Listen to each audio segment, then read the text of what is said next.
Hi, welcome back. I'm Sarah Noah, your host for this afternoon, evening, and community happenings all around this area. We're so glad to have you here with us. And right now with us, we have Gary Peterson, who is a member of the Nevada City Council.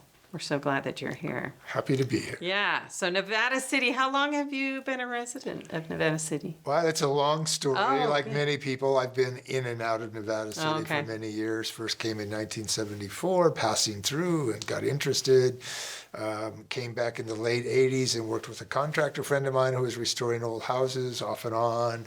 And then I bought a house in 2000 and came and lived next to Pioneer Park. And I ran the airport for a while at that point. And then I left again and came back in 2018 and have been here pretty much ever since. It's a great place to come back to. So what prompted you to want to be a part of the city council?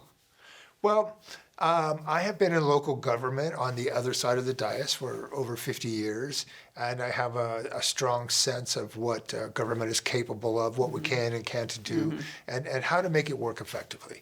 I built quite a track record in getting things done.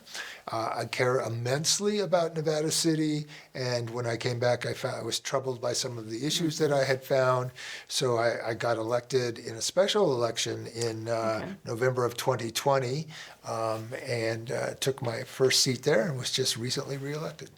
Congratulations. Thanks, I think. So what are your areas within the council? I know you have different jobs or committees that you're on. What are you involved in? Yes. Well, I was a former public works director and, as I said, airport manager, so I know more about pavement than I ever planned on knowing in my life. So I'm on the infrastructure committee, which looks at parking and water and sewer and all that. I'm also, and what's really important to me now is I am on the Fire Safe Advisory Council. And if some of you know, we just recently successfully passed Measure C in Nevada City, and we're really coming up to speed on what we need to do about fire. And what are some of the issues that you see with fire with us specifically? Well, we need to, I describe them as bottom up and top down, and we need to build out our neighborhoods with fire safe communities and fire wise communities. We have a couple of very strong communities, but we have more work to do. We recently successfully got a $250,000 grant from the Governor's Office on Planning for the sole purpose of organizing our neighborhoods and connecting our community through fire safe activities and fire protection.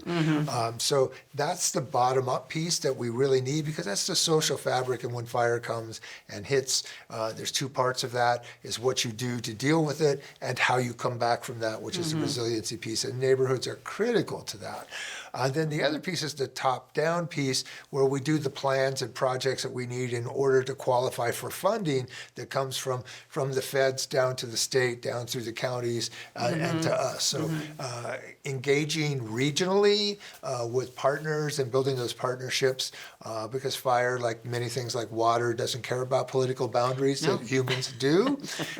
So we need to be ready and working with our regional partners in a top-down manner. So we're very much working in that realm and gearing up, but there's a lot of work to do.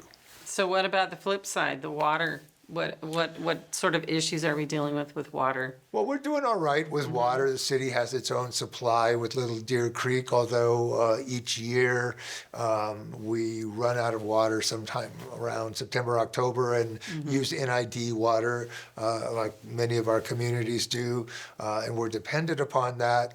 So we always need to pay attention to that, particularly in a summer like this where we're facing a potential shortage with the problems between PG&E and NID at Lake Spalding. Yeah, that's a problem. So what else are you working on specifically? What other areas in the city council are you working with? Well, so recently it has become a trend across the country for pro-Palestinian activists to take on city councils, believing that they could get a city council to approve a resolution for a variety of reasons, whether condemning genocide or asking for divestment of the government in Israel. And we have listened for a long time, and we are not inclined to take that kind of activity because our work is local government. Right. A lot of opinions and feelings about that in our community. So we are working to develop a community conversation. We're working with Grass Valley and the county to create a conversation about what is it our communities expect from us in a situation like this, rather than just take the activists who are pounding on our door saying you must do this. At the same time, we have members of our community who don't agree, and in fact, I, as a council member, will not do anything that supports division and further division in our city and community. So we're taking this approach, which is controversial for many people, but I think it's about listening to our community and hearing the best way forward for the council and for the community. Yeah. So, What is the best for us here? so I'm very active in that part of it. The budget, we're having a budget workshop tomorrow. I actually am really big on budgets, having run some very large ones. So I'm excited about. Then that sounds like it's positive. It is positive. Where our money's going. We know where it's going now. Good. We're very clear about it. It hasn't always been the case in Nevada City, but we pretty much know where every dime and every dollar is, and we're trying to make really wise decisions. As we see with the economy, we see a very flat economy. It's not growing. We're going to maybe grow by 2% this year. So that means that we have to look inside and determine how to move the money around to be most effective in providing services to our community and getting the most bang for the buck. So what are ways do you think that Nevada City could grow? What are some things that are some ideas for future? Well, I think one of the exciting aspects to me is that we've really backed up and looked at the whole city. And, I think we have the Historic Society who's constantly on watch that we're going to do something that harms the historic district. And nobody's interested in doing that. It's our hallmark, fabulous, it's our brand, it's incredible. We support it, we nurture it, we put money in it. We try to work with the merchants and balance that. But on the other hand, we have the Seven Hills District. And the Seven Hills District offers, I think, an enormous possibility for creating another business area. I mean, it's already a business area, but how can we support it to make it more vibrant, more exciting? And the city actually owns some property there that gives us some possibility for housing as well. Okay, that's an issue, clearly. Yeah, a really big issue. So it's very exciting to think about what we might do with Seven Hills. And then the real question is then how do we connect them? Because there's Deer Creek running through the middle of it. Right. And so how do we bring all that together? So having just been reelected, that's quite between fire and the water and the infrastructure and the budget and housing. I think I've got a plate for the next 4 years. Yes, I think you're busy. But I'm That's enjoying it, and it's a privilege to serve this good. wonderful That's community. wonderful. And what is your very favorite part of being a resident of Nevada City? Well, I hear this a lot from people, and I ask this a lot. I mean, okay, so we're blessed to live in this truly beautiful place, Right. but we are a community. We are a community. We care about each other. We might have our differences, but we work together. And I referenced that conversation earlier. That's a very Nevada City thing to do.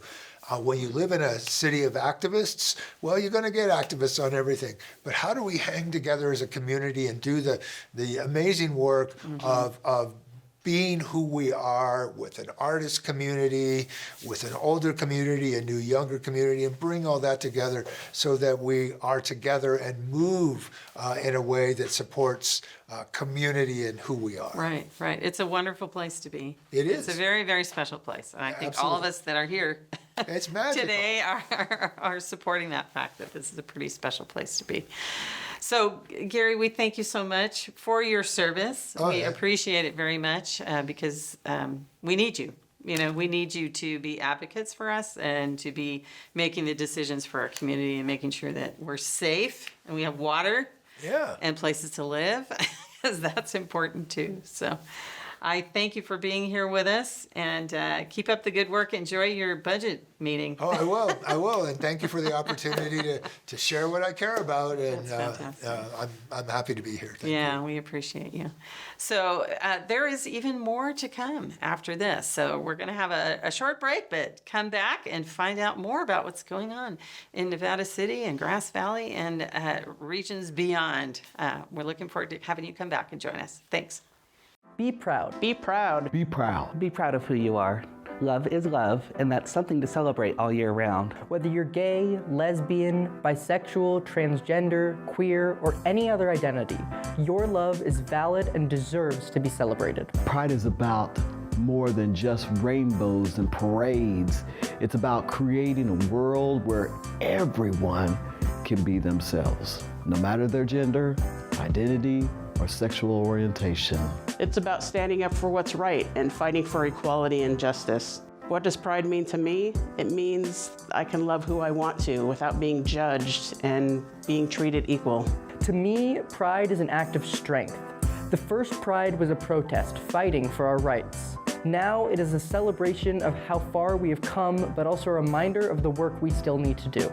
Pride is about celebrating our ability to live and love authentically and celebrating all of the ways we have contributed to our society by forging our own paths. Pride to me, as someone in part of the BIPOC community, it's about being free to live my truth, my authentic self. The freedom of knowing I can love not just myself, but look forward to a love that encompasses with hope, dreams, and possibilities. Remember, being true to yourself is the most important thing you can do. Embrace your identity, celebrate your uniqueness, and never be afraid to shine your light.